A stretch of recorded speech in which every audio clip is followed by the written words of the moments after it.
up, Joe? What up? Initially, well, congratulations and just your thoughts on getting the award. Well, thank you. It's amazing. Feels good, obviously. That's something that I dreamed of, and I've always wanted. Especially when I started, playing basketball. That was always the goal, and obviously there's other goals and stuff, but this is just one step to whatever I want to accomplish, which is to win championships, and we're right there, so it felt pretty good. For a follow-up question, I guess I was there like when they first drafted you. You know, initially you thought you were going to go to Cleveland, right? Then you break your foot. Then you missed the following year. And there's also that time where your brother passed away, right? And you were thinking long and hard about giving all this up and going back home. And, I think this is a testament to perseverance, sticking it through, and now you're the MVP when you were actually thinking about giving up basketball. I've always said it. I feel like my life is a movie.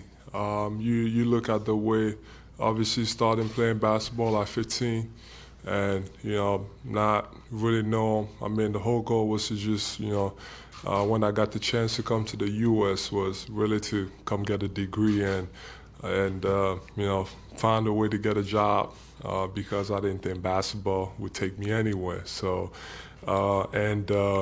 with everything that's been happening, obviously losing my brother was a big part of it. To almost leading me to quitting basketball, not wanting to come back because I felt like it was kind of my fault because I left Cameroon, I left my family, and I felt like I should have been there to do something, and that was also at a period where it was a lot of dark times, missing two years because obviously the foot and everything going on really around the organization, outside of basketball.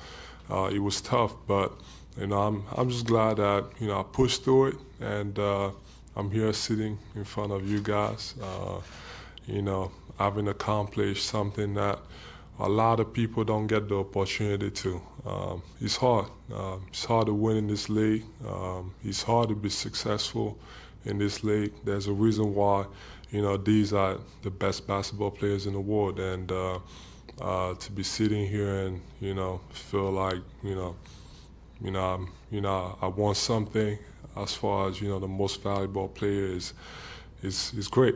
But then again, he's also part of my story because I've always felt like I was a role model, and especially to my Cameroonian people and my African people, and I feel like, just looking at my story, that's, they can look at it and be like, wow, he did it. Probably the probability of someone like me, starting playing basketball at 15, to get the chance to be the MVP of the league is, I'd say probably -0. Yeah, with all the opportunities that, we don't have a lot of opportunities back in, in Africa in general to get to this point. But, improbable doesn't mean impossible. And, you can accomplish anything you set your mind to as long as you believe in it and, you keep working hard, anything can happen.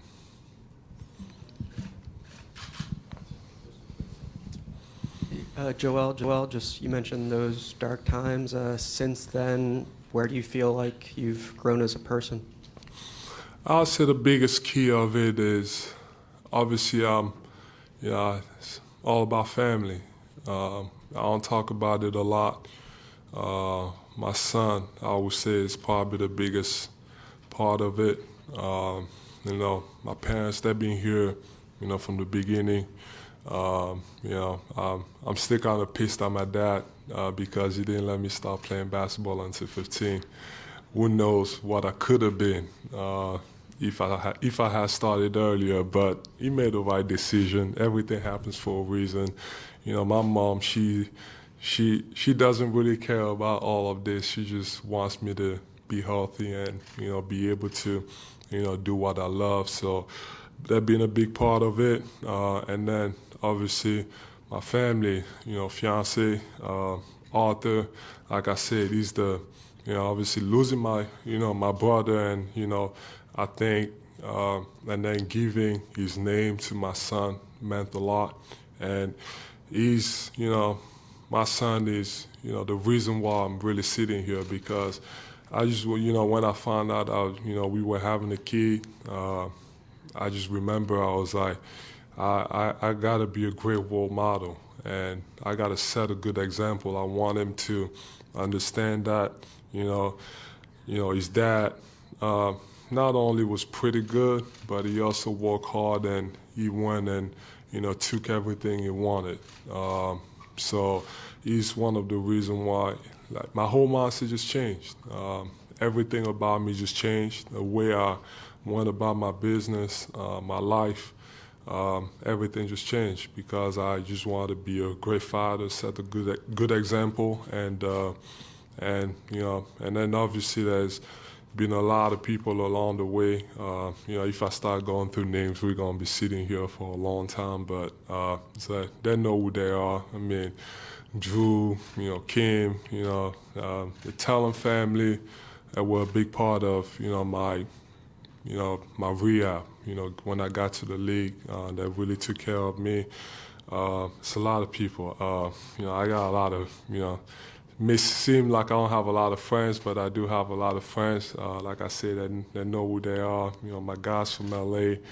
I won't go through names. There's a lot of people, but a lot of people have helped me get here. It would not be possible without those people. They've sacrificed a lot for me. But story's not over.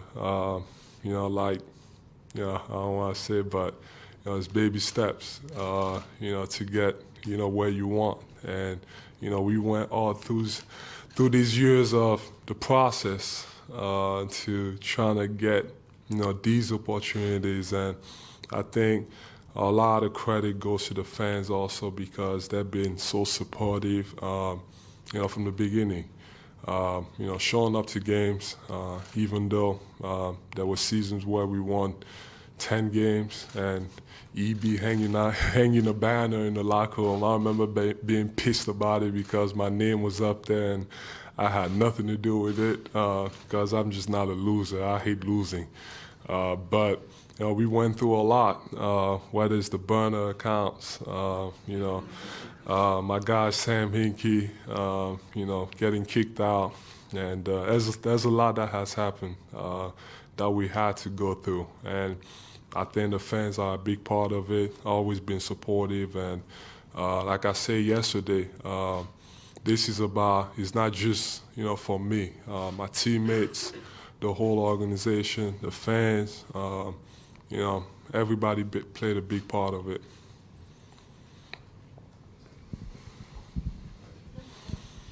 You've talked a bunch about how you don't care about winning this award.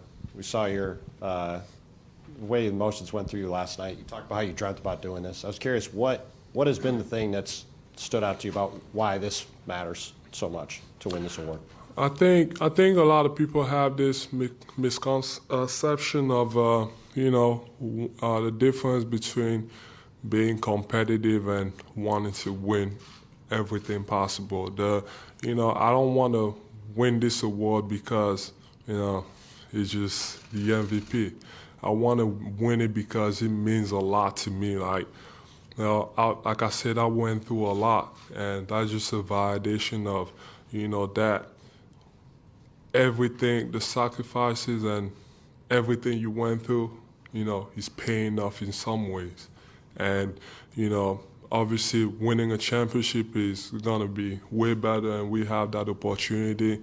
But, you know, I'm just competitive. I want it all. I want to win everything that I can get my hands on, and everybody around me knows that. It doesn't matter if it's about basketball or if you're playing a game, in life or whatever. I want to win everything. I want to be first, and like I said. Now, I know I've always said I don't care, but it was just for you guys to leave me alone and not ask me questions about it. But, I do care in a way that it means that, I just, you validates, like I say, validates everything, all the work that you put in, and just to be sitting here is just, is amazing. You mentioned before how you appreciate being a role model for everybody back home. You're the first person to win MVP who came from a BWB camp. I was curious, especially given your late start and kind of getting your first chance there. I was curious what it means to you to be able to be kind of a trailblazer in that regard, and as part of showing people that they can accomplish things, to be the first person to do that. Oh man, that's I didn't even know. That's pretty crazy, and like I said. Improbable doesn't mean impossible.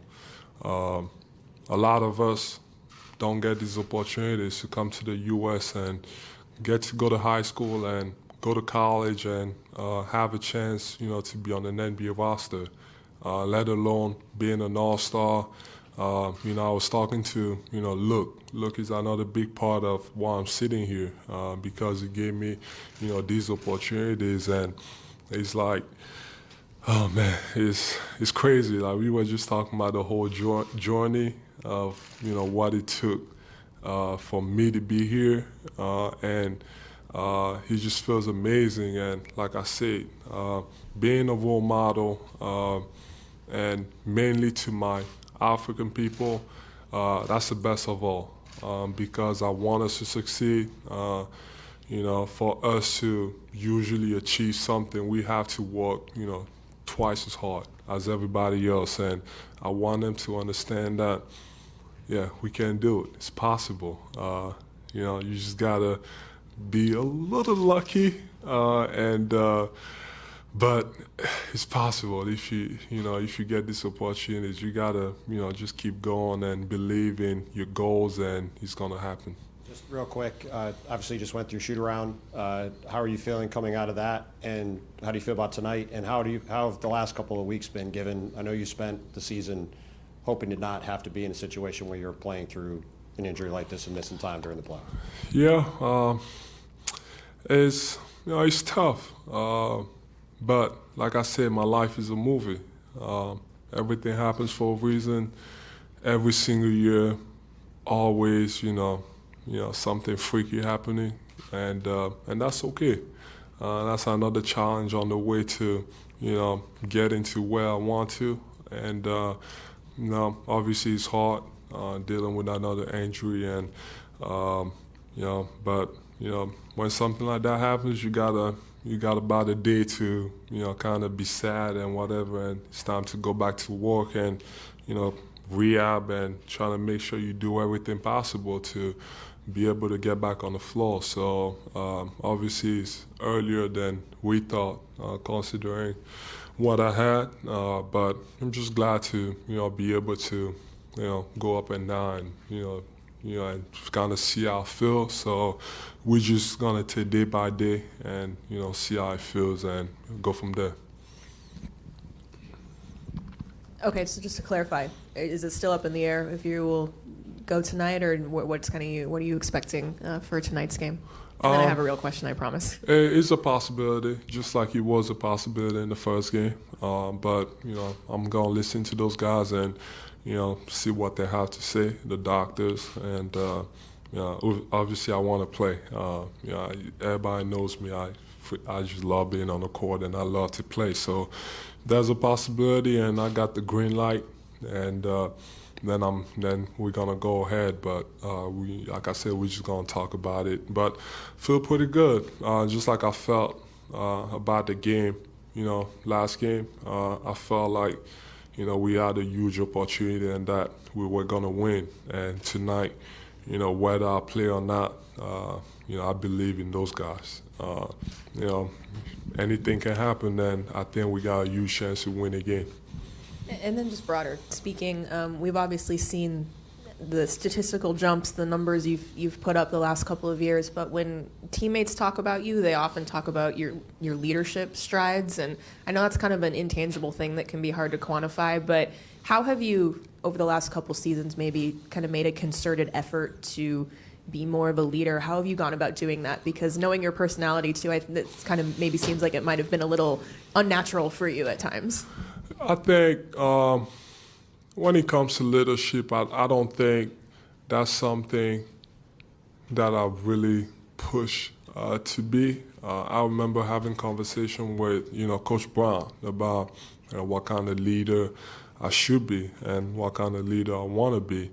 And he offered me a couple examples. Obviously, he has a lot of history in the game of basketball. Obviously being around the Spurs and Tim Duncan and how they used to go about their business. And it took me a while to kind of figure out how I wanted to lead.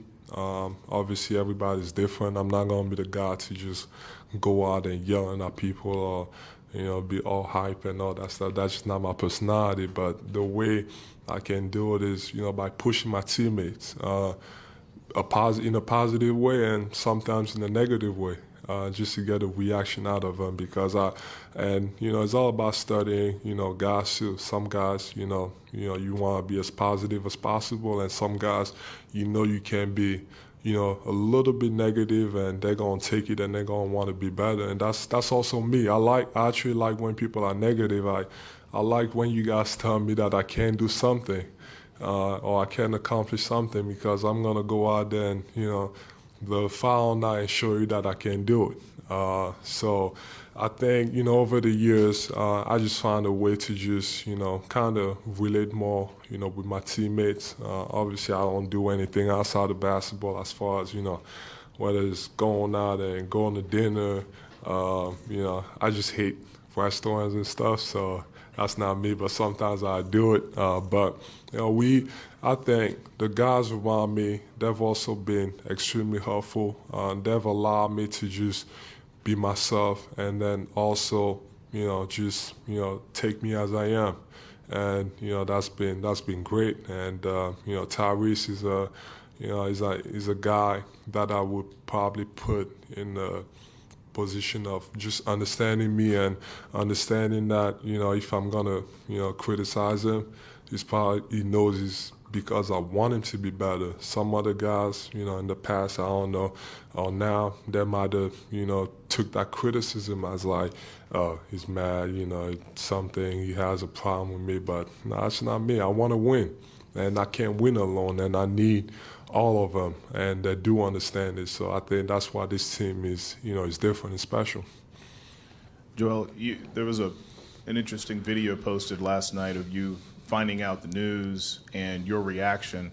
It seemed like you let a lot of emotion release, and one of the more poignant moments in the video was James Harden coming over, a former MVP and a guy who's been in your shoes, and it seemed to say a few words to you. Can you talk about, were you relieved, were you elated, and what did he say to you in that moment? Honestly, I don't know what was going on in that moment. I really, I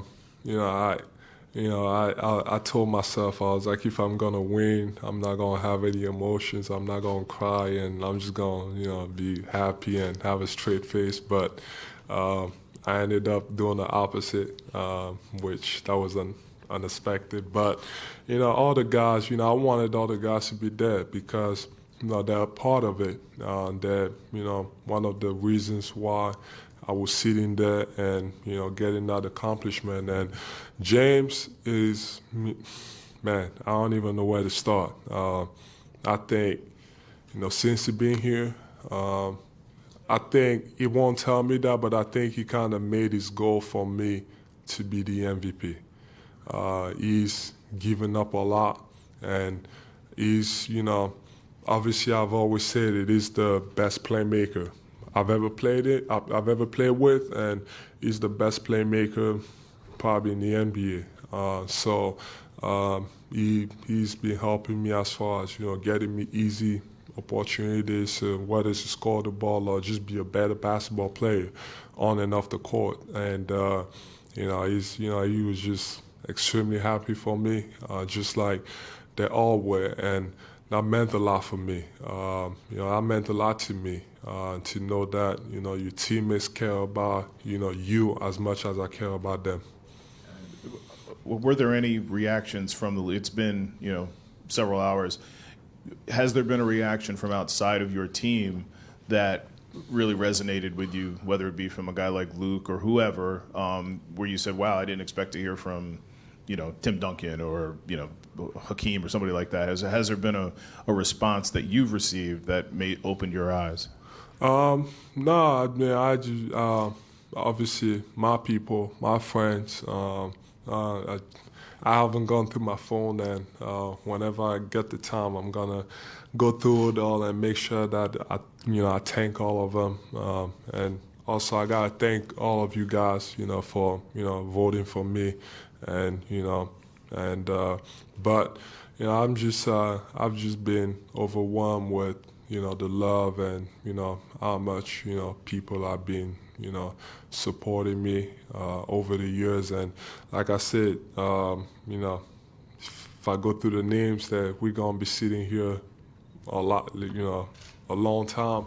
But I'm just so appreciative of everything everybody has done for me, and the support they've given me over the years. Joel, there are points early on in your career where some of your coaches, I'm thinking stories with Bill and Kevin specifically, where they would tell you you could accomplish things like this and you didn't believe them. Is there a specific point in your career or a period of time where you started believing that you belonged in a league and that you could accomplish things like this? Yeah, I think the most memorable one is probably my first game. I know, before that, a lot of people were always telling me, you have, and it goes back to probably, I'll say college, when Coach Self used to tell me that I was going to be a #1 pick.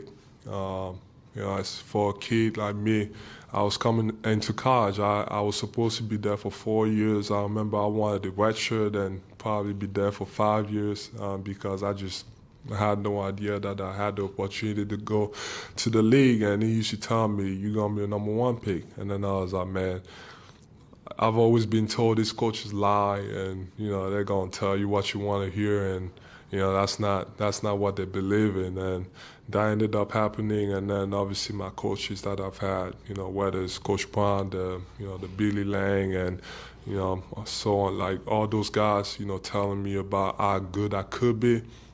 In the back of my mind, kind of believe it, but I didn't.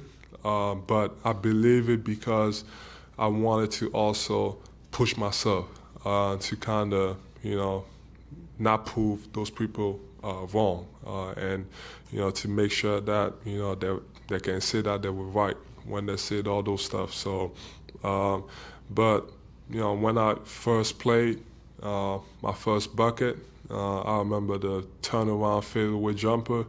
That's when I knew I was like, oh man, it's on. It's about to be scary for everybody else, because he just, I remember calling Drew after the game. I was like, damn, that was easy. My first game, I'm like, playing against Steven Adams, strong dude, and, these guys have been in the league for a long time, and well, that was, minute restrictions, 20-point. I was like, pretty easy. I was like, but got a long way to go. But that was probably when I knew that, yeah, I could do something special. So, I mean, how much better does it feel getting this award, coming off a win in Game 1? I mean, this is the first time, in your career you're going to go into Game 2, I think, with a 1-0 lead, and in the semis, your 3 wins from the Eastern Conference Finals. I mean, that had to have been, much better than coming off a loss. And where's your mindset at now? And what do you think of this opportunity you guys have? I told the guys yesterday we had about 5 to 10 minutes to celebrate and then move on to Game 2. I think that's where I'm focused on, and that's where, everybody's focused on. So, game one is over. It was a great win, but we understand, one game at a time, and, that was a great win, but, we move on. Tonight is going to be a whole different game.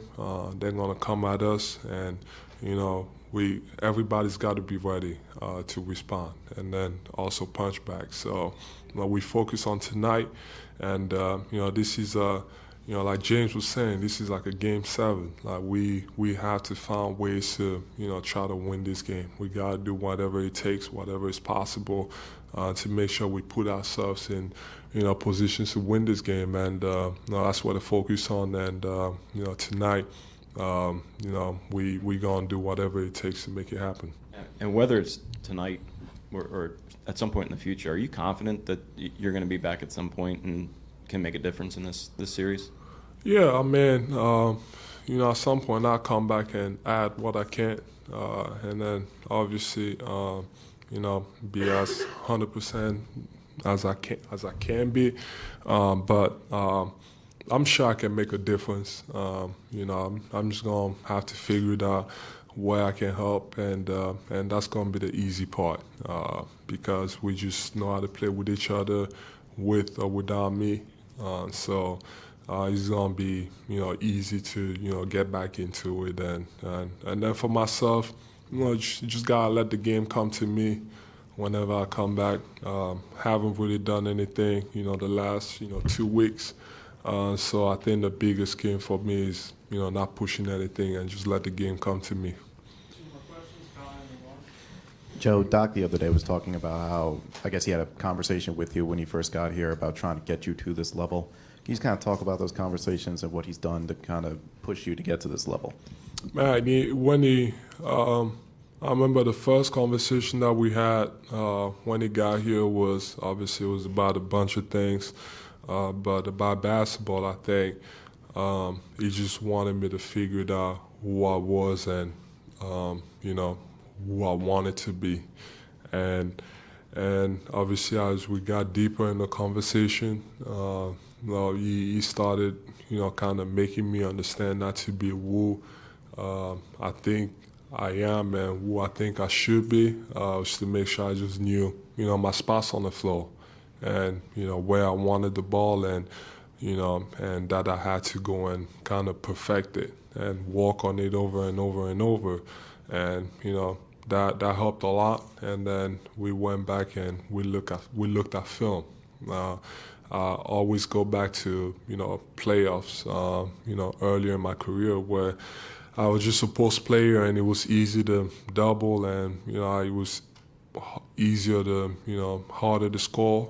And we just looked at it and we figured out we were like, well, the better spot on the floor was, the nail and the elbows area, that, the mid-range. And so we started walking on it, over and over and over. And I think that's one of the biggest things that he made me understand that, for me to be as successful as I want, I just got to find, the spots on the floor where I'm extremely comfortable and make a living out of it. Joel, you've mentioned a couple of them already, but your teammates as a part of this group, when you think of Tobias or Shake or Furkan, who you've been with forever, or PJ, who just came in this season, what about this specific team made it easier for you to win an MVP, and what excites you about this specific team moving forward?